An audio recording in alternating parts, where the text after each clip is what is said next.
My girlfriend blocked me on everything after I tried to talk about our future. I couldn't reply. So I emailed her landlord and withdrew as the guarantor on her lease. She was left frantically calling me after receiving an eviction notice. I, through mail, think I'm finally done. It's funny how a whole future can just vanish. One minute you're picking out paint swatches, the next you're staring at a generic profile icon where a smiling face used to be. Leslie, 29. And I have been together for 3 years. It felt serious. I thought it was serious. We talked about everything, or so I believed. Marriage, kids, the kind of dog we'd get, a goofy golden retriever was the final verdict. 6 months ago, she found the perfect apartment, a little one-bedroom with a balcony she adored. The catch? Her freelance income wasn't quite stable enough for the landlord. She was devastated. I didn't hesitate. I told her I'd be the guarantor on the lease. It felt like a natural step, a tangible piece of our shared future. My signature on that document felt like a promise. We spent weeks making it a home. My money, mostly. My labor, entirely. I assembled the flat-pack furniture until my hands were raw, hung the gallery wall she designed, and paid for the ridiculously expensive linen curtains she said she couldn't live without. I also paid the $2,050 security deposit. A gift, I told her. An investment in us. Last Tuesday, I brought it up, the future. Not in a pushy way, just a real way. I mentioned that with my lease ending in 4 months, maybe it was time to officially look for a place together. A 2-bedroom. Something that was ours, not just hers with my name on the paperwork. Her face tightened. The shift was so subtle I almost missed it. She said she was tired, that it wasn't the right time for a heavy conversation. Fine. I dropped it. The next day, she was distant. Texts went unanswered for hours. When she did reply, it was one-word answers. By Thursday, I knew something was wrong. I called her. It went straight to voicemail. I checked her social media. Gone. Blocked. I was staring at a blank space where our life together used to be. I felt a flash of hot, blinding panic. Did something happen to her? I drove to her apartment. Her car was there. The lights were on. I could hear music playing. I knocked. No answer. I used my key, the one she gave me. The first thing I saw was a pair of muddy Adidas sneakers on the new rug near the door. Size 11 at least. I'm a size 9. They weren't mine. And standing in the kitchen, laughing with Leslie, was Philip. A guy from her yoga studio she'd mentioned a few times. The way he had his hand resting on the small of her back, it wasn't friendly. They both froze when they saw me. Leslie's face was a mask of guilt. Philip just looked annoyed, like I was an inconvenience. "What are you doing here?" Leslie asked, her voice thin. "You blocked me," I said, my own voice sounding hollow. "I was worried." "You should have called," she said, not meeting my eyes. "I did. You blocked my number." The silence was deafening. Philip, to his credit, at least had the decency to look slightly uncomfortable. He took a step back from her. "I think you should go," she finally whispered. I didn't argue. I didn't yell. That's not my way. The hurt was a physical thing, a cold, heavy weight in my chest, but my mind was surprisingly clear. I just looked at her, at the apartment I had helped build, at the man who was wearing his shoes on the rug I paid for. I turned around, left the key on the little table by the door, and walked out. I sat in my car for a long time. The anger came, but it wasn't hot. It was cold, methodical. The betrayal wasn't just about Philip. It was the cowardice. The complete and utter disrespect. She couldn't even grant me a conversation. She just deleted me. So I acted. I went home, pulled up the digital copy of her lease agreement, the one I had saved because I'm meticulous about paperwork. I read the guarantor clause very, very carefully. It stated the guarantor could withdraw their support with written notice to the landlord, after which the tenant would have 30 days to provide a new guarantor or vacate the premises. My hands were steady as I composed the email. Subject: withdrawal of guarantor status for lease at apartment address, Unit 7B, tenant, Leslie Mills. Dear Mr. Russell, please accept this email as formal written notice that I am withdrawing as the financial guarantor for the lease agreement of the above-mentioned property, effective immediately. As per the terms of the agreement, I understand this initiates a 30-day period for the tenant, Miss Leslie Mills, to secure an alternative guarantor. Thank you for your understanding. Sincerely, my full name. My contact information. I hit send. It was 11:47 p.m. on a Thursday night. I blocked her number. I blocked her on the one social media app she'd forgotten about. Then I turned off my phone and slept better than I had in weeks. Update 1. The weekend was quiet. Too quiet. A tense, humming silence where communication used to be. I spent it purging my apartment of her, the framed photos, the stupid ceramic mug, the extra toothbrush. It was cathartic. I felt a strange sense of peace. The hurt was still there, a dull ache behind my ribs, but it was being overshadowed by a feeling of clarity.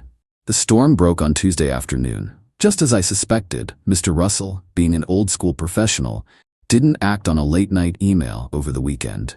He waited until Monday to process it, drafted a formal letter, and had it sent by courier. My phone, which I had turned back on, started vibrating against my desk. It didn't stop. A string of calls from a number I didn't recognize. I let it go to voicemail. A minute later, another call from a different unknown number. And another. Then came the emails. My inbox exploded. The first one was from Leslie, her tone frantic. Subject, call me right now. What did you do? I just got a letter from my landlord. An eviction notice. It says you withdrew as guarantor? Is this a joke? It says I have 30 days to find a new one or I'm out. You can't do that. Call me immediately. This is insane. It wasn't an eviction notice, of course. It was a notice to cure or quit, a formal warning. But her panic was real. 5 minutes later, another one. Subject, seriously, answer your phone. My dad can't do it. His credit is a mess. You know that. You're trying to make me homeless. After everything, this is how you react? Unbelievable. You're being so childish. The lack of self-awareness was staggering. The sheer, unadulterated entitlement. There was no apology, no acknowledgement of the Adidas sneakers or the man attached to them. Just rage that her safety net had been pulled away. Then Philip decided to weigh in. An email from his account. Subject, a word, dude. I don't know what your problem is, but you need to fix this. Leslie is a wreck. You're putting her in a terrible position because you got your feelings hurt. Whatever happened between you two is your business, but messing with her housing is way over the line. Man up and call her landlord back. Don't be that guy. Don't be that guy. That one almost made me laugh. I was that guy. The guy who paid the security deposit. The guy who assembled her bed. The guy she hid from while she entertained her new boyfriend. I didn't reply to any of them. Instead, I started a new folder in my email account. I labeled it Correspondence. I saved screenshots of the emails. I documented the call log. I was building a record. It felt like the right thing to do. The methodical thing to do. Leslie must have realized her anger wasn't working because the tone of her emails shifted around midnight.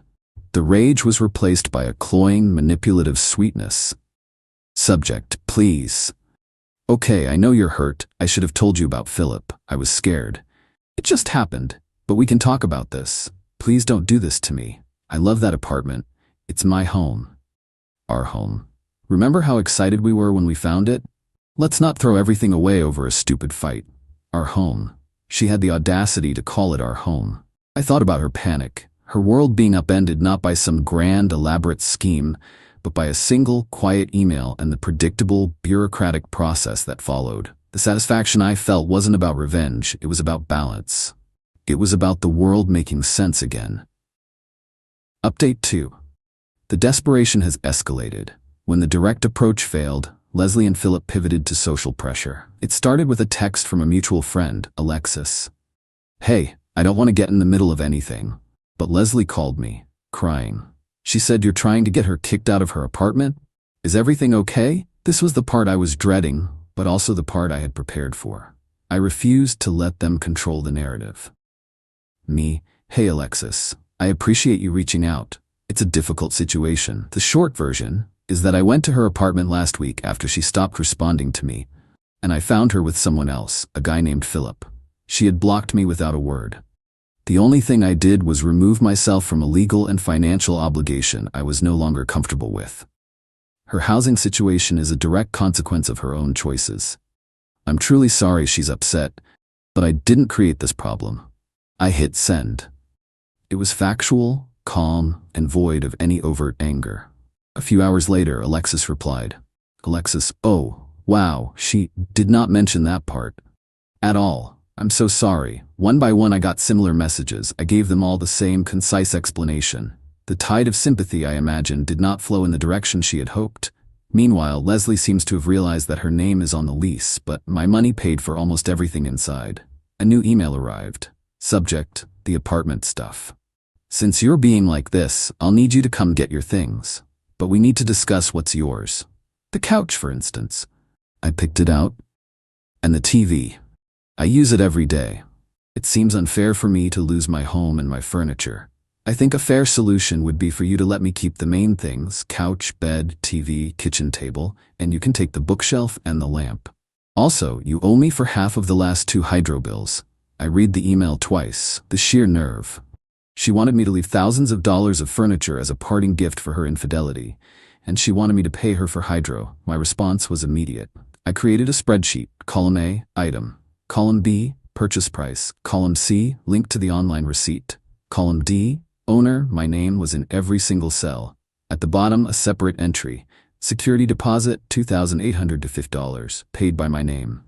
I attached the spreadsheet to my reply. Subject: the apartment stuff. Leslie, I have attached a list of my personal property currently in your possession. As you can see, the furniture and electronics are my property. I am not asking for the hydro bills. Please consider my payment of your utilities for the last 6 months as a gift. I am available to retrieve my belongings this coming Saturday between 10 a.m. and 2 p.m. Please ensure everything is accessible. I will be bringing a friend to help me move. Regarding the $2,850 security deposit which I paid, I will be formalizing my claim to have it returned to me by the landlord upon the termination of your lease. I suggest we coordinate to make this process smooth. Thank you. The response from Philip was almost instantaneous. Subject: unbelievable. Are you kidding me? A spreadsheet? You're really going to take a girl's bed? We're not leaving you a dime of the security deposit. You gave that to her as a gift. You can't just take back a gift. A written admission of their intent. I dragged it right into my correspondence folder. They still don't get it. They think this is an emotional drama. It's not. It's just paperwork. It's just cause and effect. Final update. It's over. The dust has settled, and the final picture is clearer than I could have imagined. The moving day was an exercise in tense silence. I showed up at 10 a.m. with my friend Randy. Philip was there, standing behind Leslie with his arms crossed. Leslie had tried a new tactic. She had moved the small things into a pile by the door. The major furniture was still arranged perfectly. "That's what you can take," she said. I didn't argue. I simply told her, the alternative to this being a smooth process is me requesting a civil standby from the police to prevent a breach of the peace while I retrieve my documented property. It's your choice, but either way, my things are leaving today. The phrase civil standby and the implication of uniformed officers at her door did the trick. She and Philip stood by in furious silence as Randy and I dismantled and moved everything: the couch, the TV, the dining set, the bed. As we carried the mattress out, I caught her eye. There was no remorse, just the frantic look of someone who had fundamentally miscalculated. She had gambled that I would be too heartbroken to be rational. She lost. The security deposit became the final chapter. As they'd made their position clear, I took the next logical step. I sent a formal, certified letter to Mr. Russell. In it, I stated that I was the original payer of the $2,850 deposit, attached the bank statement as proof, and formally requested that upon the termination of Miss Leslie Mill's tenancy, the deposit and any accounting of deductions be sent directly to my address. I sent a copy to Leslie so she knew it was official. The ball was out of her court. I heard through Alexis that Leslie couldn't find a new guarantor. Philip, it turns out, talks a big game but has a credit score that would make a loan shark laugh. He wasn't an option. With the 30-day deadline approaching, she was forced to give notice and break her lease. About 2 weeks after she moved out, I received an envelope from Mr. Russell's management company. Inside was a check and a statement. He had deducted $600 for a lease-breaking fee and some minor cleaning charges, as per the agreement. The check was for the remaining $2,250. Some people might have let the $600 go. I am not some people. It was my money, and her actions caused the deduction. I filed a claim in small claims court for exactly $600, citing the lease-breaking fee as a direct result of the situation she created. I attached her emails and Philip's, showing their refusal to cooperate. Faced with a court summons, a mountain of evidence, and the prospect of explaining all this to a judge, she folded. 2 days before the court date, I received an e-transfer for $600. No message. Just the money.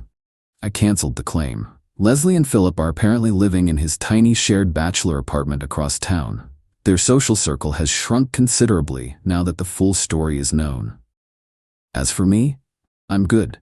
The other night I was putting together a new bookshelf in my apartment, my own apartment, that feels fully mine. The cold anger has faded, replaced by a quiet sense of satisfaction. Not a gleeful feeling of revenge, but the simple contentment that comes from restoring order.